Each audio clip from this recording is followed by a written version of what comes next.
Welcome to Storytelling.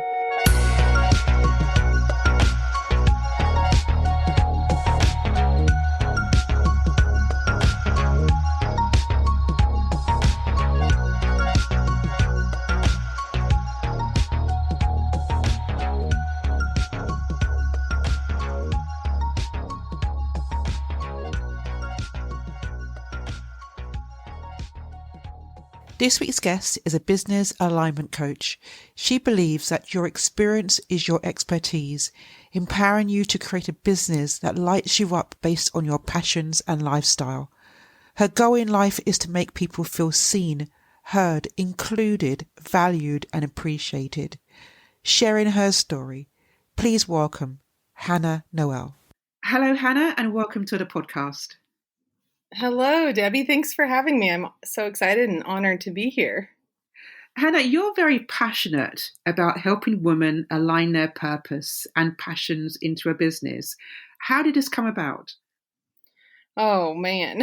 I actually realized this week that it really came down to the fact that I am kind of sick, honestly, of seeing women be stuck in situations in their life because they don't have money. And I figured, what better way to make money than by doing something you love? And I realized that what I do, what I've been doing, came from my life experiences, came from just things that I had overcome and that I had worked through. And I realized, wait a second, the way that I figured this out for me, I can teach other women how to do it. I can help other women become financially independent by taking their passions, the things they're naturally good at or naturally love doing, and just, get a little more strategic about it and a little more intentional and start making money. Because I'm a single mom. I know a lot of other single moms, and I know a lot of other women who are in relationships that are either abusive or just toxic because they don't have the money to leave.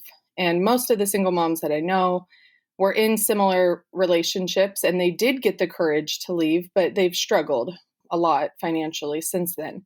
And I just really realized that we only have one life. We're not meant to live life in a way where we're struggling and we're just surviving. So, when I realized that I had turned to my passions and made a profit, made money off of doing what I love, I realized, hold on, I can figure out how to teach other women to do the same thing. I could talk about it forever, but that's a semi-short summary of how I got here. So one obstacle that women face is that confidence to actually go out there and to try something, because there's always that concern about failure. There's always that concern about imposter syndrome. Is it really for me? Am I the right person for this challenge? What advice would you give to those individuals who are just a bit shy in terms of going for their dream? Yeah. One of the things that I've learned personally is that the things that I desire to do or to have, or the experiences that I want, they're not there just randomly. It's not like I just randomly was like, oh yeah, maybe that kind of sounds cool, being able to travel here or provide this for my daughter. And I think being honest with yourself and knowing that there's a valid reason, even if it's a superficial, you want to drive a Tesla, if that's the thing that you feel passionate about and feel excited about, then how are you going to make that happen for yourself? And my advice always is just take the first step. The first step is the hardest step. And whether that step is tiny, whether it's just one simple thing, like, you want to start a business, and so I'm just going to tell my best friend that I want to do this. If that's it, or maybe you're the kind of person that just needs to jump off the cliff and you need to tell your entire family and you need to go start an LLC, like whatever it is for you, just what is that first step that you can take? And that's the hardest one. And as soon as you take that first one, they all get much easier. And when it comes to imposter syndrome, that's part of it, is just nobody feels ready. I mean, the truth in this, in business, nobody feels ready. It's never the right time. It's never going to be the right time. You just have to take that one step. And if you don't have a lot of self-trust, then a small step is good. And maybe it's even as simple as saying, you know what, I just need to establish a little bit of trust in myself. So I'm just going to wake up 5 minutes earlier, or I'm going to drink one extra glass of water, or I'm going to go for one walk around the block, like just something little that you can commit to that's going to start establishing that trust. I think that's such good advice, having an accountability buddy. Yeah. And also just trying to achieve small goals, but just one bit at a time. The small goals are sometimes that's what we need. If we've had a lot of struggles or if we've been hurt a lot or whatever the case may be, sometimes some women just need very small movement, and eventually it can get bigger and you'll get better and it'll be easier. But just that first step is the hardest one. No matter how big or small it is, it's the hardest one. And then it just gets easier from there. What advice would you give to someone who might say, I'm not too sure what my passion is? And they're probably confused because they can't think straight or see straight in terms of the things that they are good at, the things that they know that they enjoy, because there's a lot of noise around them, so they can't think or see clearly. What advice would you give to those individuals who are just a bit stuck for ideas? Yeah, oh my gosh, there are so many ways to figure this out. A couple questions that I love to ask people is, what do you enjoy doing when you're just in your day-to-day? Or what is something that you're like, man, I really want to go here, or I really want to do this? Like, is there anything that comes up when you think I really enjoy doing this? And sometimes, especially if you have childhood trauma, sometimes it is hard to connect with your true joy. And so what I had to do is go back to my inner child, go back to when I was younger, and say, what things did I enjoy doing as a kid? What kind of games did I play, or what activities did I do? And the common theme in all of them was that in one way or another, I was a leader. I was the teacher when we played school, or I was the mom when we played house, or I was the doctor, or I was organizing the activities that we were doing. And that brought me a lot of joy. And so I realized that part of my purpose is to lead and guide others. So that's one place to start. Another place is to start being aware. The question is to ask yourself is, what do people ask you for advice to, or ask you for advice about, or what do they come to you for, or what do they say, can I pick your brain on this? And sometimes it's not obvious right away. When I first did that, it wasn't obvious to me right away. And so you just start paying attention, you just be aware, and you just look for those moments of people saying something like that to you, like, hey, I have a question about this. How did you do this? Like, just noticing that, and you'll notice a common theme at some point. We don't always realize that when we are providing advice to others or helping others solve their problems, that's a skill that we have. Yeah, I have a client who she loves baking bread, and she's started in the pandemic. I think so many people started making bread in the pandemic, and she just was showing it randomly on Instagram, just like, oh, look at this cool thing I did, and look at this cool thing I did. And one day we were talking about a business that was totally unrelated to bread.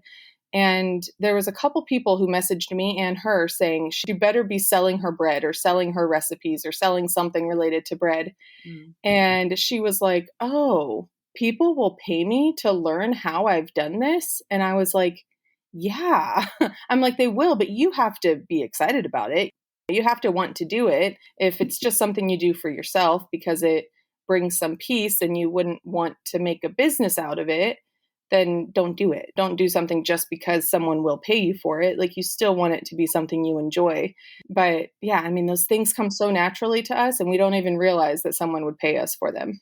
One of the things that I've noticed is that when someone discovers a business for the first time, there's a change in them that you hadn't seen before. Like, it's positive change, that they're suddenly full of confidence. What changes have you seen with some of the women that you have worked with? Oh my gosh, I have loved seeing women when they realize that what is just natural to them and the thing that they love doing, when they realize that it's valuable to someone else and that someone else will pay them, it's like this moment where it's like just lights them up. Like, you can just see the glow in their eyes. You can just see their eyes light up. You can just feel the epiphany. It's like the mind blown emoji, you know, it's kind of like they get the heart eye emoji and the mind blown emoji, where it's just like, oh my gosh, like I can actually make money from this. And my favorite messages to get are like, oh my gosh, I only have been talking about this for 2 days and someone bought, or someone wants to know how to work with me, or, someone wants to pay me for this and I just barely started talking about it. And I always tell them that's when you know that you are in alignment, that you're on purpose, when you're really excited about the fact that someone is reaching out to you so quickly. Because what happens is we don't realize that it can happen that fast. Like, we think it has to take time. And when we're so lit up about it and actually excited about it, and it's our true passion, then it makes it really easy for it to just happen. But you have to really be connected to yourself and your passion. But yeah, man, that epiphany that they have, that growth, they just walk a little taller, they just look indestructible, unshakable. And it's really cool because business is business. There's ups and downs, right? It's still really cool to see when something isn't going exactly the way that they hoped. It's really cool to see them reflect on what has happened and what they have accomplished. And they so easily are just like, oh yeah, I can get through this. Like, I've already proven to myself that I got this. And so this is just a moment, and, we're going to continue on shortly. So yeah, it's a really cool transformation. And how have you changed as a person? Yeah, I look at myself, the me from even a year ago, not even that long, honestly, 9 months ago. And I really don't even recognize that person. I was hiding in a lot of ways. I was playing small. I wasn't sharing my true opinions and thoughts. And now I just know that I know my worth. I know that my work is valued. I don't underprice myself because I feel like my prices are too expensive for people. Like, I trust that I know what I'm worth. I know what I can do, and I trust that my clients see that value, and I trust that they either have the money or they will find the money to work with me. And I also have really recently started developing, I've realized, a lot of very strong opinions about things. And even today, it's 10:50 where I live right now. And this morning, since 8 this morning, I've posted 2 rather controversial opinions that even 3 months ago, 6 months ago, I would not have said, because I didn't want to ruffle anyone's feathers. But now I'm like, you know what? I don't care. Like, if someone wants to work with me, they're going to work with me, and they're going to appreciate my opinions and my honesty. And if they don't, then they're not the client that I want to work with anyway. I think it's when you find yourself in that way, you allow yourself to be authentic and to be your true self. Absolutely. Yeah. And it's really easy to hide behind what people think you should be, or what you think other people want, or what you think other people expect. It's really easy to fall into that, to fall into the comparison trap, because there's a million people that are doing what you do. So it's really easy to sugarcoat yourself, or just try to be someone you're not, just to please the masses. And I don't think that's the best way to go about things. I think you have to be authentic and true to yourself. So we've talked about finding your purpose and your passion and turn it into a business, how to overcome imposter syndrome, and also how to find our passion if we're not too sure what that is. What is the top advice that you would give to someone who might say, okay, I'm going to give it a go? What should the main consideration be for that person? Yeah, well, first of all, when you say it like that, we've covered a lot in 15 minutes. My goodness. But my top advice is you have to learn how to trust yourself. You really have to learn your body sensations. I do a body scan regularly. Learning what your body is telling you when you're considering something, or when you get a message, or when you hear something, the sensations that you feel in your body doesn't lie to you, your mind does. Your mind tries to rationalize things that can't be rationalized. And your body just, it knows. And that's definitely one of the most successful tools that I have used, is understanding what different sensations in my body mean. So now I know, like, when I feel tightness or a pain between my shoulder blades and my back, I know that I'm feeling unworthy of something. And so I can do the work around that. Like, why am I feeling like I don't deserve this? If my heart is racing, I know that there's an emotional release that needs to happen. I know I'm pushing my emotions down, good or bad, but I know I'm pushing emotions down and I need to feel them. When I feel a really heavy bowling ball feeling in my stomach, I know that that's like a big fat no. That's like a warning sign. That's like a red flag to stay away. Butterflies in my stomach is like an excitement, like, ooh, lean into this, do more of this. So that's definitely, it's so easy now to, if I get a message, if someone says something to me that's a harmful message and I feel that pain in my back, I'm like, oh, I'm taking their words seriously, but I know it's not true. So I need to go work through this thought that's coming up for me now. And that takes time. That really does. But the sooner you start doing those body scans and the sooner you pay attention to what your body is, how it's reacting, and just the more you repeat it, you pick up on it quickly. It can happen quick if you really put the time in. Hanna, I appreciate that advice. And very good advice it is for everyone to take into consideration. I just want to thank you, Hanna, for your time on this podcast. Yeah, of course. I loved this. I loved being able to get so much information out there in such a quick time frame. You really have your podcast set up so beautifully to make that happen. Thank you so much. If you would like further information about Hanna, then please follow the link in the show notes.